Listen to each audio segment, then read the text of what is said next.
becoming so synonymous with everything, and people are liking him.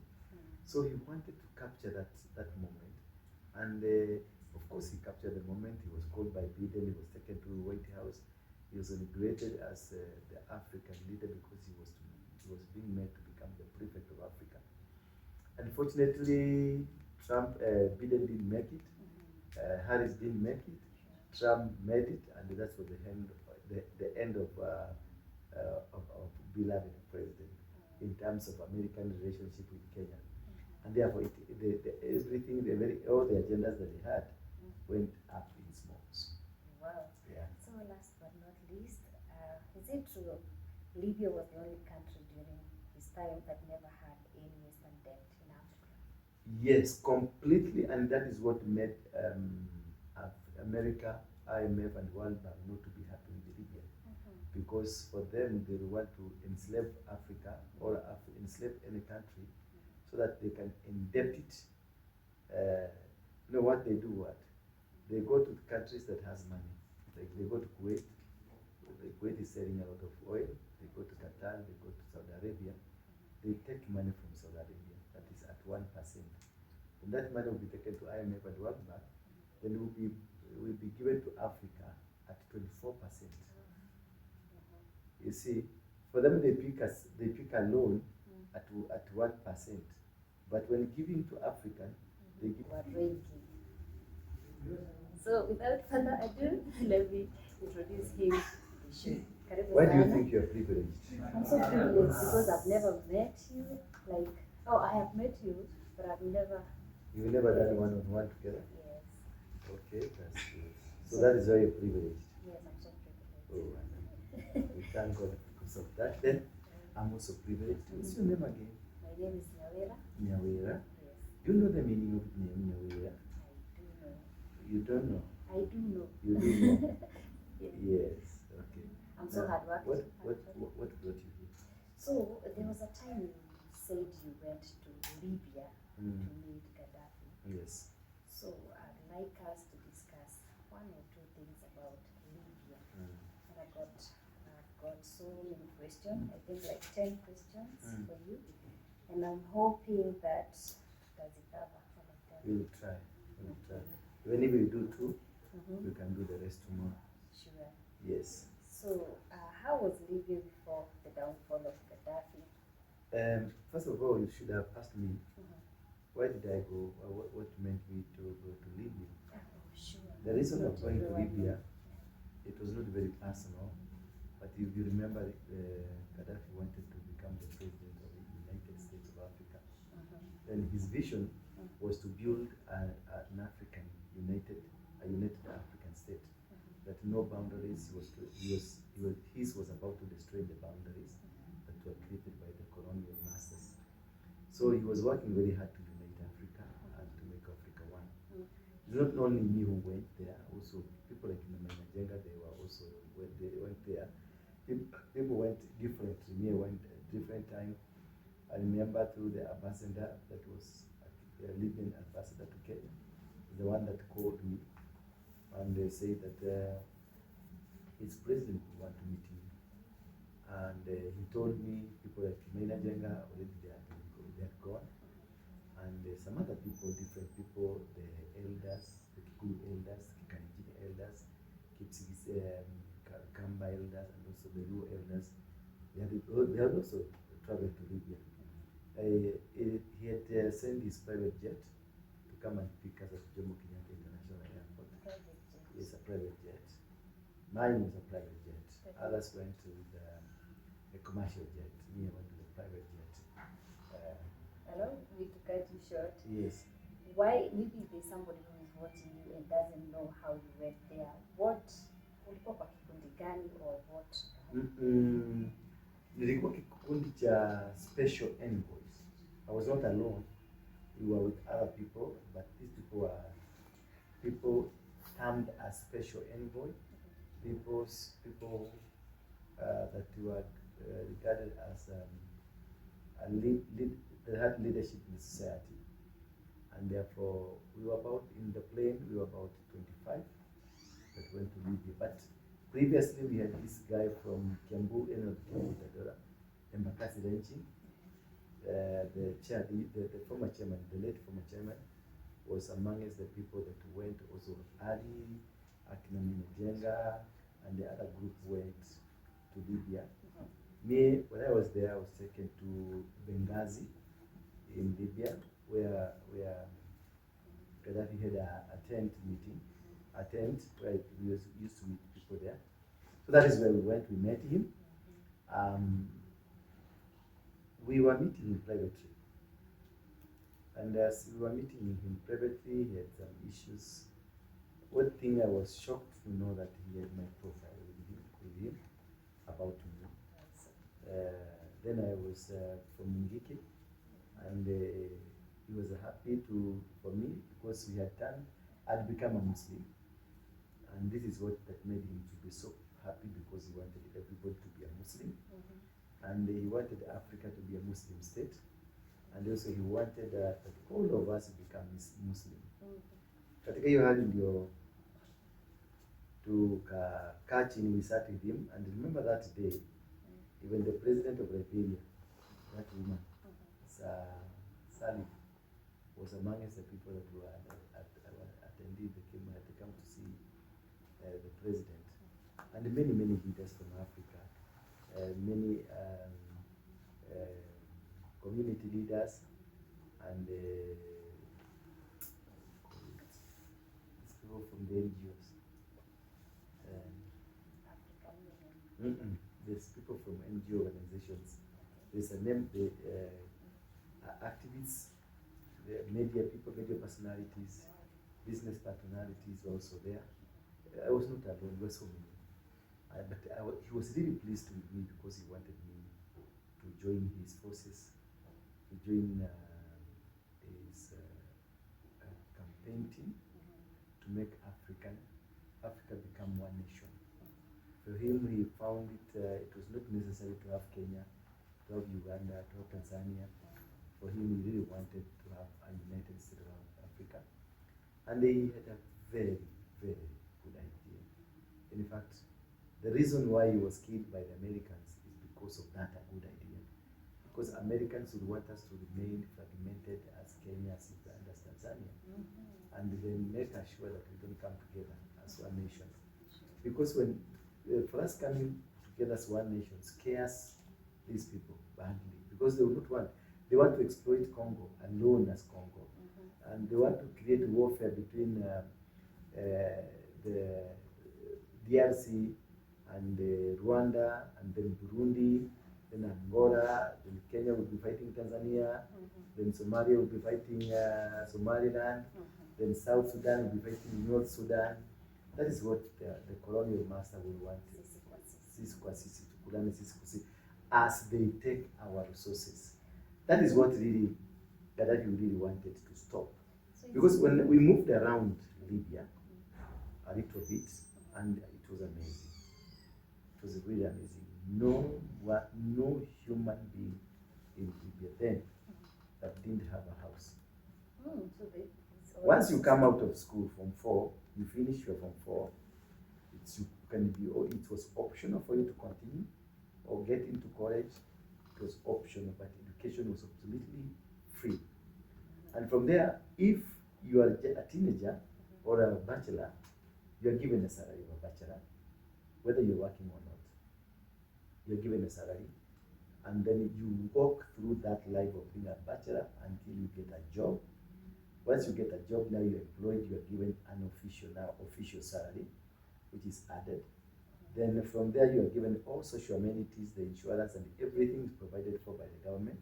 And you are provided for by a car, you're given a car, until the government finds a job for you. Once you come from a degree or a master's or whatever, until the government will find a job for you. Previously, they will be giving you a salary to maintain you. Wow. That's provided for by the government. And after that, once you get married, they'll give you money, and you're not allowed to get married until you get a job. You never, and it's not parents, it is the system, the government that was monitored cannot allow you to get anywhere into marriage if you are not employed. Once you get employment, Then they give you an opportunity to get married. In your marriage, the government will sponsor the marriage and will finance everything you're doing within the marriage. If you get back a child, the government steps in to take care of that child. They cater for the child. And therefore, when you are a bachelor, you are given a small house, a one-bedroom house or a single house. Then once you get married, you are given a two-bedroom house or a three-bedroom house, and this is a government house. Once you get a job, now you can have a privilege of getting a better house at a pay. A pay that is also subsidized by the government. Just like Gulf countries. Yes. So that is the kind of life that Libyans were living before Gaddafi was killed. It was absolutely one of the best lives if you will ever want to enjoy. If you want to do farming, they will come in and assist you in the farming. If there is a kind of a job that you want to do that is technical and you need expertise, they will come in and help you until you are able to stand. And everything was good. The roads were perfect, and the oil that was being sold from Libya, 1% of the sales of the oil went directly to the citizens. 1% of the sales. If they sell 1 billion shillings, 1% of 1 billion will go to each and every Libyan citizen. You find your money in the account. Life must have been good. Life was fantastic. And if there's anyone that really the Rusferic people did and really damaged this world, it is killing of that man. That man should have not been killed. The vision he had for Africa was wonderful. It's only that now we, the Christian, will be skeptical of him because of the Muslim faith. But he was a man that was to transform Africa. Wow. So why did Gaddafi have female bodyguards? Why we see all African leaders having? For them, for him, he didn't have anything to worry about. There was no threat because everybody was busy enjoying your life. You have your own family, your own house, your own everything. So there was no poverty. In Libya, there was no poverty. So why do you need a very strong army of people to guard him? He needed flowers to be around him. Yeah. Why is it that no African leader intervened during his execution? African leaders, all of them, 90% are psychopaths. They're not real men. They are not real leaders. They are puppets of either the British or Europe or America or Canada. They're just puppets. Like our president is just but a puppet of America. When Joe Biden was there, now he's hanging around. That's why he's trying to do a hard knuckle kind of politics in the international diplomacy. That is hard knuckle. He's trying to make statements. Remember when he became the president, he made very powerful statements because he wanted people to look at him and see a Pan-Africanist. That's why American had got admired with him, and he was trying to fight for the position with Akina Traore, with Akina, this gentleman from Mali, from Senegal. He was fighting for that position because already Akina Traore Ibrahim Traore was becoming bigger and bigger, and becoming so synonymous with everything, and people were liking him. So he wanted to capture that moment, and of course he captured the moment. He was called by Biden. He was taken to the White House. He was inaugurated as the African leader because he was being made to become the prefect of Africa. Unfortunately, Biden didn't make it. Harris didn't make it. Trump made it, and that's what the end of our beloved president in terms of American relationship with Kenya. And therefore, all the agendas that he had went up in smokes. Wow. Yeah. So last but not least, is it true Libya was the only country during his time that never had any Western debt in Africa? Yes, completely, and that is what made America IMF and World Bank not to be happy with Libya, because for them they want to enslave Africa or enslave any country so that they can indebt it. What they do, they go to countries that has money.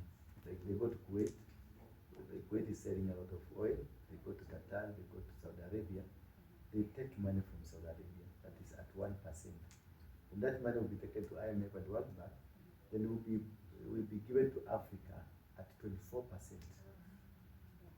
You see, for them they pick a loan at 1%, but when giving to African, they give it at 20%, meaning they are making a profit of 19%. And that is why they will want Africa to remain poor. If there's any organization that wants Africa to remain poor, it is World Bank and the IMF. Those are the agents of imperialism. And for them is to make Africa continue being poor so that they can continue lending money to Africa. And they continue making money in African soil. So what really is important and people need to understand, it is that we need to make the record straight and safeguard the interests of Africa. Africa is bigger than China, America, and Asia put together. All of them combined. They will fit from North Africa to South Africa. Meaning Africa is the largest continent in the world with quite relatively a small population. But the most important thing to understand is that despite that Africa being the largest continent, they have continued to impoverish Africa to make it more poor and more poor, so that the poverty can be sustained to the benefits and the desires of either European countries or American countries. So in a nutshell, what I'm trying to say is that the reason Gaddafi was killed is because he was not Roosevelt. Gaddafi and Saddam Hussein were not Roosevelt. They were fighting for the revival. They were fighting for God to be established in Africa or in their respective nations. But the Roosevelt people didn't want such a person that is independent. They curtailed those people and dismantled them, destroyed their bases, and also make sure they plunder the nation so that these nations can continue borrowing money from them. Wow. So is it true that he wanted people to trade with gold? Yes, that's another factor that America were not happy with, because we used dollar to trade, and he really wanted to make a gold coin that we were to trade with. So we will not be using the money, the currencies that we have. We'll be using something different that was not in the hands of America, but in the hands of the Libyan. So they were not happy at all to see this man is liberating Africans from the yoke of our colonial and our antagonists, who really wanted us to continue being their servants, being their beggars, being the people that being the people that we worship them. And that was the most dangerous thing that would happen in Kenya, in Africa, and in the world. Wow. So last question, were you given any money by Gaddafi to build a mosque? No, he was to give us money. I had promised, because after going to Libya, he got into a private jet. I was sent to Saudi Arabia to meet the king, and I met the king, and we had some sort of an arrangement that we were to build mosques in Mt.Kenya, 5 kilometers apart. Now I was to receive 500 million from them in terms of dollar. Unfortunately or fortunately, this man was killed. Therefore, the money didn't come to me, but I can see, when I look at Somali community, I see that money in them. How did you come back? The same private jet brought me back, and he gave me some money. He gave me about 30 million as a token. I have so many children, you know this, and I live large. That's all. Any other question? There's no question. I'm not asking myself a question, but I want to thank you our viewers. Wherever you're watching us from, this is the Third Class TV and Chemi Media and Bamasi TV and KDR TV. KDR TV. Oh, we are all happy for you. We love you. We cherish you. And we say, continue watching, continue subscribing, continue liking, continue sharing. Because that is the only way you can continuously get info from us.